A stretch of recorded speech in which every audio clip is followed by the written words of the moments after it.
I'm Christine. Welcome to Book Talk. Today we're discussing The Warrior Heir by Cinda Williams Chima. If you haven't heard yet, this is a fantasy book. This is the first in a series. The first 4 books are out, and the 5th book, I think, comes out in October. This book takes place in a world where there are wizards, enchanters, sorcerers, soothsayers, and warriors. There are 5 types of magical peeps, and those are them. And our main character is a boy. It's a male protagonist, which was cool. I haven't read from the POV a male protagonist in a while. And his name is Jack, and when he was a baby, he was born with a birth defect. Powers are passed down genetically. You can be born with magical powers, or you can be born regular. They call their regular people unaware. That was an interesting new name for the mundanes. Unaware. If you're born an unaware, you're born normal. But if you're born an heir, you have this little stone behind your heart that fuels your powers. Warriors have a warrior stone, sorcerers have a sorcerer stone, wizards have a wizard stone. So our main character, Jackson, is born a wizard, but he has no stone behind his heart. So right after he's born, he starts to kind of die. His aunt is an enchanter, his mom is an unaware. So his mom doesn't know what the hell's going on. But his aunt calls in this special wizard healer doctor. This wizard doctor comes in to save Jack, the baby. She tells the aunt, yeah, I'm saving him, and she implants a stone behind his heart. Since he was born a wizard, the aunt assumes that the doctor found a wizard stone and implanted it behind his heart. But instead, tomfoolery occurs, and this wizard implants a warrior stone behind Jack's heart. So he will become a warrior instead of a wizard. And the thing is, oh, well, what's the big deal? Warrior powers, wizard powers. There's a hierarchy in this world. Like, wizards are the top. They're the leaders. They make the rules. They live a nice life. Everyone else underneath them is beneath them. And the bottom one is warrior. The wizards basically use them as slaves. So he's like this hybrid that we only know what he's gonna be able to do when he grows up. We skip to 16 years later when he's in high school and things are starting to manifest. The magic is coming. And it's that whole beginning of that epic adventure, the magic adventure. And because it was the first book in the series, there was a lot of world building. You know how it is in a fantasy book. You gotta do the world building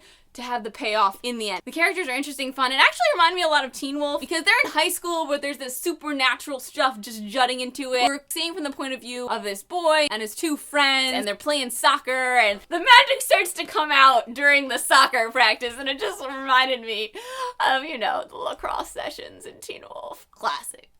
And the whole story is about Jack and his journey and the dangers of being a warrior heir, really. Overall, I think this is a solid first book in the series. I want to see where it goes. Everyone has told me that the second book is so much better, and I believe them because this literally, it starts to get exciting, but then we'd have to learn about stuff. It reminded me a lot of reading City of Bones, how I felt when I was reading City of Bones, like, what exactly is going on? I'm not sure. I'm just gonna keep reading. You get used to it, and by the end, I have it down. I got the world down. And it really sets you up to be able to just jump into the second book. Second books in fantasy series are so much better. I would rate this an 84% on my scale. Again, it was a little slow for me, but I liked the ending, and I liked the character. Jack, the main character, kind of reminds me of Scott from Teen Wolf. And there's a character that reminds me of Kira from Teen Wolf. There's a lot of Teen Wolf parallels going on right now in my brain.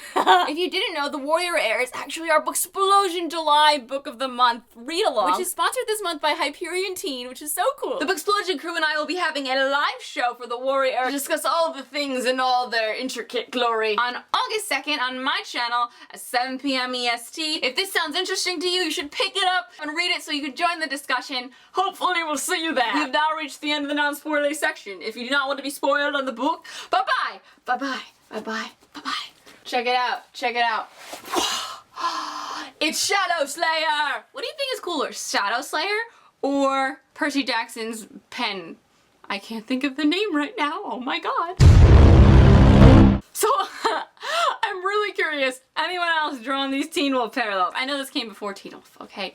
But right? Scott, Jack, except, Jack's a little smarter than Scott. Scott's a little slow. So let's talk about the characters up in here. My favorite character, I think, was Hastings. We had a few twists in The Warrior Heir, and the one that really got me was Hastings. Hastings was Lee, the little boy in the first chapter. And I was looking for him the whole time. And I didn't connect that until she was like, thanks Lee, thanks for saving him from those toilet trading jerk faces that put his face in the toilet. I didn't see it until then. That was a long time. I don't know if they said his first name before that, but I was like,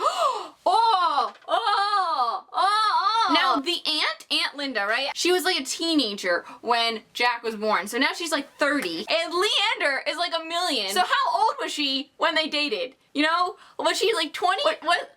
I mean, I guess that's not weird. It's like Edward and Bella. I mean, that was a little weird too, I guess. But it just, in my brain, it was weird because she said, yeah, we dated years ago. And I was like, you can't be that much older than 30. What? How many years? Do enchanters live forever? I don't think they do. Do we think Jack is gonna live forever? It's very curious. I really enjoyed the end of the book. The whole map.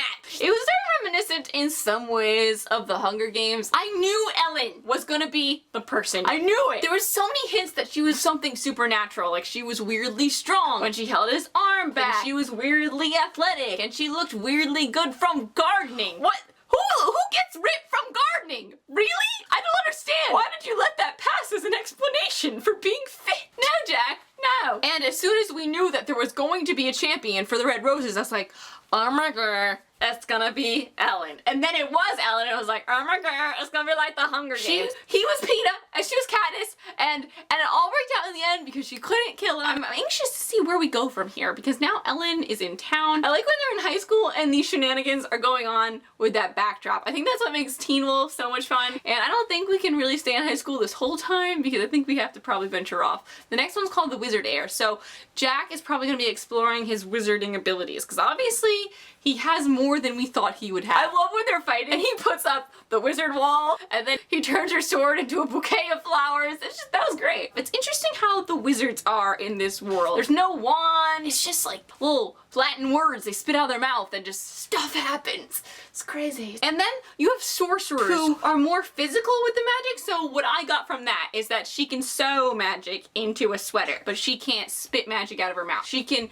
make magic into a necklace. And then we've got enchanters who can manipulate your mind. Enchanters, it seems like, are often abused by wizards as well. Wizards have an enchanter and kind of use it as a pet. And then we've got soothsayers. I'm not sure what they are. Do they soothe? I'm not sure what they do, but there was one in Jack's neighborhood. If you had to pick one to be, would you pick wizard? I mean, I guess probably. Jackson's mom, Becca, sounds really awesome. She's a kick-ass lawyer. She's so confident. She knows what she's talking about. She's like, excuse me. And I hate the fact that this whole time she's kind of belittled to an unaware.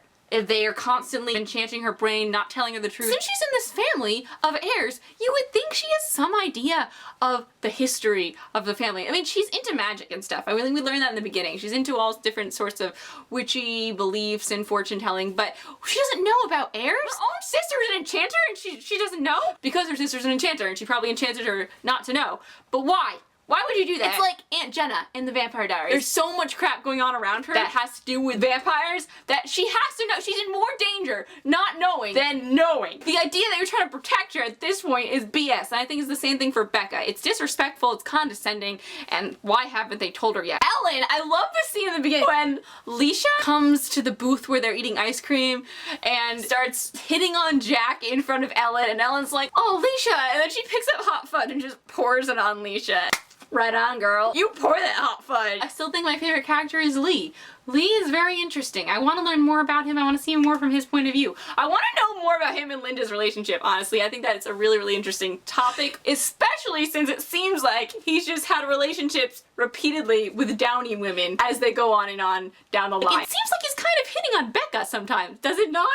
Does it not? They go on long walks every day when they're up in Scotland. What's happening there? Because she looks a lot like Susanna that he was in love with in the 1800s. Maybe branch out. Maybe just see someone that's not in this line. He's a weird guy, but I trusted him the whole time. I trusted him even when Linda was like, oh my god, what have I done? And when Lee explained himself about the game and why he's doing this, it made complete logical sense. Lee just reminds me so much of Dumbledore. Like a younger, hipper, hotter Dumbledore, less full of glitter than Magnus. The way he was fighting and defending the warriors at the end was awesome. It was like, this story about the dragon was really interesting. There was 5 of them and they ate a jewel, and those are the stones that are inside them that fuels their powers, and they also imprisons them to the dragon. I feel like there's some sort of god of these abilities, and that's the dragon, right?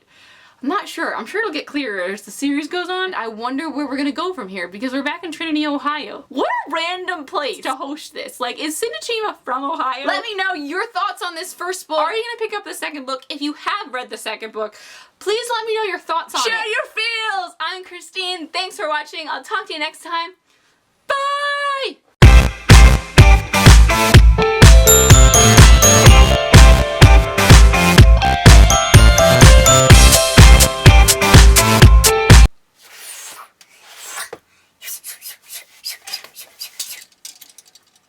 I know nothing of sword fighting.